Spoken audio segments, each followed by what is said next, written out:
Welcome back, one and all, to the Boston Celtics Newsfeed, powered by CLNS Media. I'm Mike Walsh, manager of the Celtics Newsfeed, and this is day 12 of our 2017-18 NBA preview. We'll be going day by day in alphabetical order, releasing a new team preview, looking at how each team in the NBA will stack up against the Celtics. We'll be doing that on through opening night, October 17th in Cleveland. Before we get started today, I want to mention that the CLNS media team was all over Celtics Media Day Monday, and their coverage has continued throughout the week at training camp in Rhode Island and back up in Boston Friday.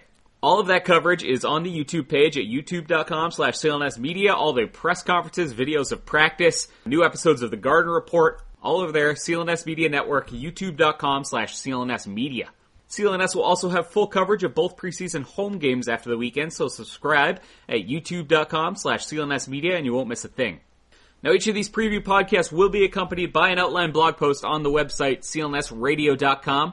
Today I'm going to be previewing the Memphis Grizzlies. 12 days in, guys, and we finally have a fairly calm offseason to talk about. So without further ado, let's get into day 12 of the Boston Celtics Newsfeed's 2017-18 NBA season preview with the Memphis Grizzlies. Alright, as I said there, we have a fairly calm offseason to talk about given how nuts the NBA summer has been. The Memphis Grizzlies have been pretty quiet. They finished last season looking back 43-39, earned the number 7 seed in the Western Conference playoffs, faced number 2 San Antonio in the opening round, got kind of blown out twice down in San Antonio to start the series, but then got it back together, down at the Grindhouse in Memphis. They win games 3 and 4 at home, send it back to San Antonio tied 2-2. Unfortunately, San Antonio picks it back up at home, wins game 5, 116-103, and then they are able to close it out back in Memphis in game 6, 103-96. Marc Gasol, Mike Conley Jr., you know the names. They were paired up once again. Strong results, combined average 40 points, over 10 assists, nearly 10 rebounds, over 2 steals, over a block. Put it together, and that chemistry is something that we'll see, throughout this preview. Of note, last season, Zach Randolph did slide into a almost full-time bench role. I think he got about 5 starts last year. Still, though, managed over 14 points and 8 boards a night, so was still a huge, huge contributor to this team. And the other thing of note with last season was it was the first year of Chandler Parsons' max deal with them. He got this monster contract, and he just could not find the bottom of the net, and then just couldn't get on the court. He had a lot of knee problems. Wound up playing only 34 games, averaged under 20 minutes a game in those. But as I write in the preview on CLNSradio.com, the shooting splits just weren't there, so probably dedicated somewhat to the legs, maybe somewhat to the contract, somewhat to the pressure. His shooting splits, though, 33.8% from the field, 26.9% from three-point land. He was way over 40% last year. So that brings us to this Grizzlies offseason, and in sort of typical Memphis fashion, they're pretty quiet. You don't hear a lot about Memphis until it comes time to win and make the playoffs every year. So their offseason, fairly quiet. The only things huge of note are actually departures, which are kind of unfortunate, but older guys, they are going to be moving on from this season. Longtime culture setters Tony Allen has signed as a free agent with the New Orleans Pelicans, and Zach Randolph, who I mentioned earlier, had slid to a bench role. He signs a fairly lucrative deal for a guy of his age out in Sacramento, so he leaves in free agency as well. Sort of continuing with that quiet theme, the Grizzlies did not have a first-round pick this season. They do wind up getting 2 guys out of the draft, both in the second round. They wind up trading both for Ivan Rabb, 35 overall, and Dylan Brooks at 45 overall, so they get 2 youngsters out of the draft.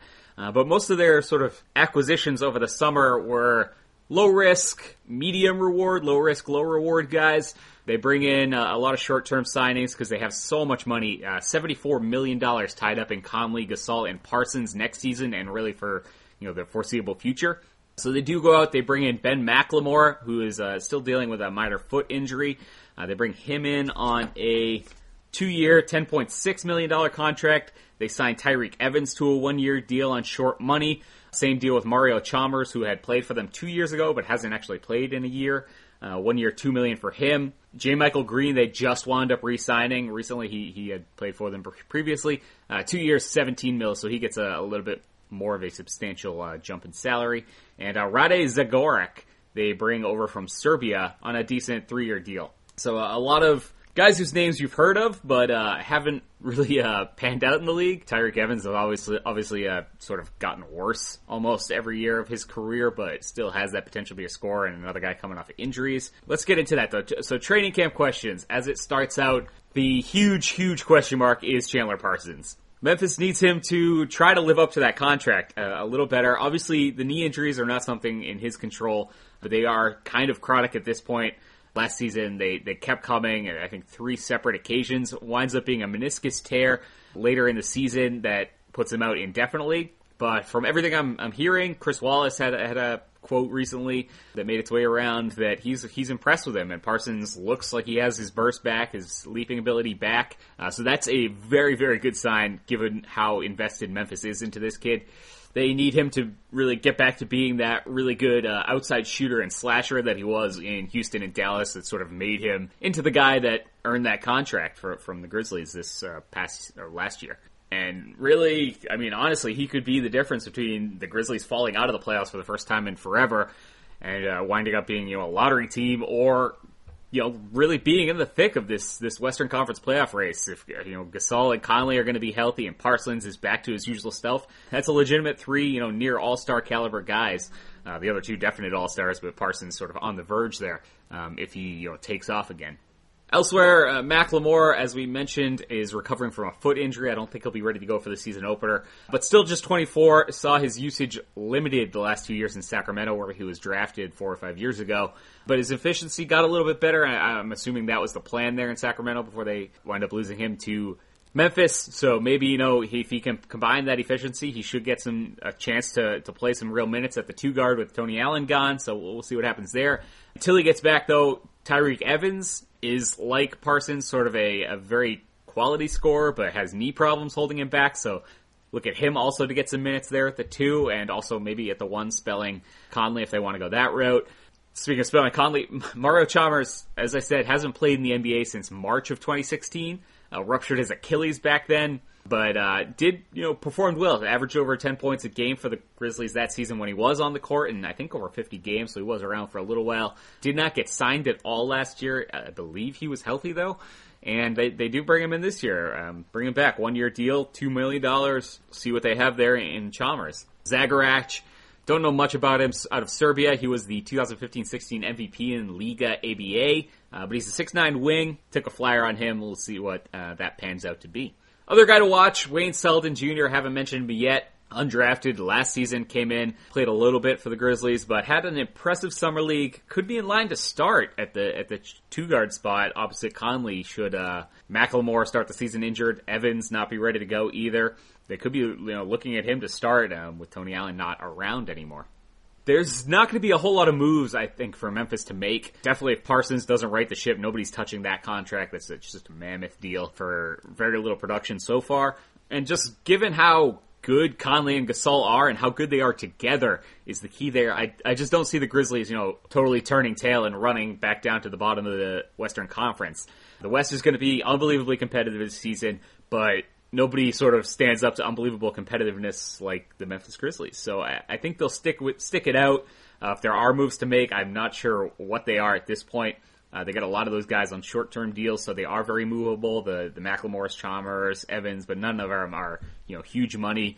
So we'll see what happens there. But they're tied into Parsons, Gasol, and Conley for big money for the next 2-3 years.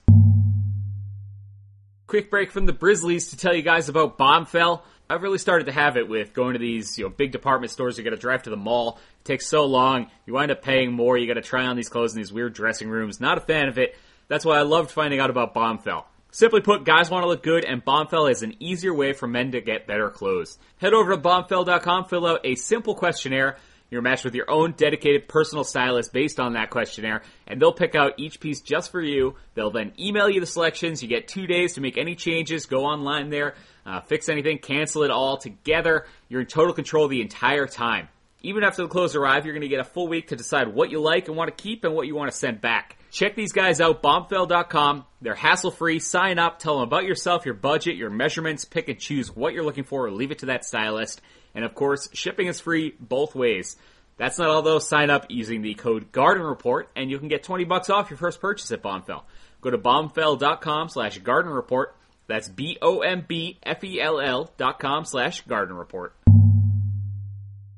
All right, we can get into a little bit here on the Celtics and Grizzlies matching up. Again, Memphis, very, very slim chance to get out of that super competitive West. I think they'll be in the thick of it, but don't see them getting out. So the only two matchups really here to look at will be two during the regular season. Saturday, December 16th, the Celtics will travel down to Memphis, and then on Monday, February 26th, the Celtics will host the Grizzlies at TD Garden. So mark those down if you're interested.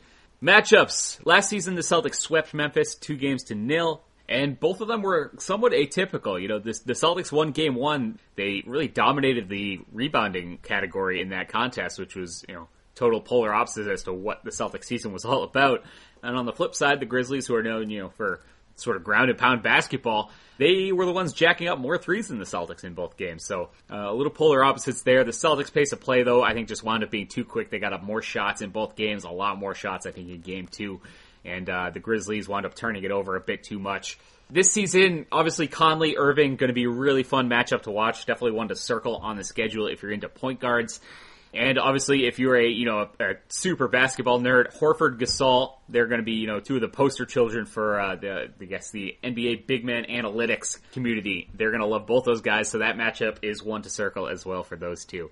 But unless one of these, sort of low risk, Ben McLemore, Tyreek Evans, somebody blows up again, just don't see the Grizzlies being able to compete with the Celtics, both pace-wise and just offensively. The Celtics should be too much to handle. Gordon Hayward, I think they're going to be able to put up a lot of points in this contest. As far as trending, real quick, the Memphis Grizzlies, I think they're pretty horizontal, as they've been for the last handful of seasons. They do lose Randolph and Allen, but still, rolling it back with that same pairing of Gasol and Conley should be good enough. Parsons, whatever you get out of him, I think will be enough to keep them competitive in the West. There's going to be probably Utah's going to drop out from above them from last season, and there are going to be some teams, nipping at their heels. Obviously, the 8 seed Portland last year will be back in it. Denver, New Orleans, Minnesota, all improved, so we'll see what happens come this season. I have them 44-38, securing that 8 spot in the Western Conference.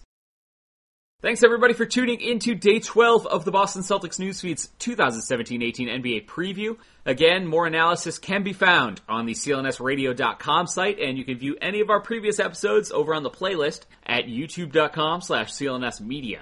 Follow CLNS on Twitter at CLNS Media and myself at CLNS_Walsh. Be sure to subscribe to the Celtics Newsfeed, rate and review us on iTunes, Stitcher, and of course, the CLNS Media Network's mobile podcast app. Tune back in tomorrow when we'll be previewing the Miami Heat versus the Boston Celtics. Until then, this is Newsfeed Manager Mike Walsh signing off.